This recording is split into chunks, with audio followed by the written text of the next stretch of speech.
ওয়াদ-দুহা ওয়াল-লাইলি ইযা সাজা। উজ্জ্বল দিনের কসম এবং রাতের কসম যখন তা নিঝুম হয়ে যায়। মা ওয়াদ্দা'কা রাব্বুকা ওয়া মা ক্বালা। তোমার রব তোমাকে কখনো পরিত্যাগ করেননি এবং তোমার প্রতি অসন্তুষ্ট হননি। ওয়ালাল আখিরাতু খায়রুল লাকা মিনাল উলা। নিঃসন্দেহে তোমার জন্য পরবর্তী যুগ পূর্ববর্তী যুগের চেয়ে ভালো।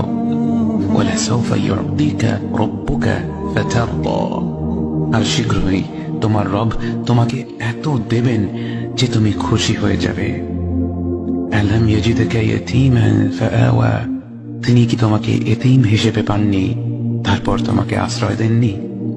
ওয়াওয়াজাদাকা দাল্লান ফাহাদা। তিনি তোমাকে পথ না পাওয়া অবস্থায় পান তারপর তিনি পথ দেখান। ওয়াওয়াজাদাকা আইলান ফাআগনা। তিনি তোমাকে নিঃস্ব অবস্থায় পান তারপর তোমাকে ধনী করেন। فأما اليتيم فلا تقهر وأما السائل فلا تنهر وأما بنعمة ربك فحدث। কাজেই এতিমের প্রতি কঠোর হও না, সাহায্য প্রার্থনাকারীকে তিরস্কার করো না, আর নিজের রবের নিয়ামত প্রকাশ করো।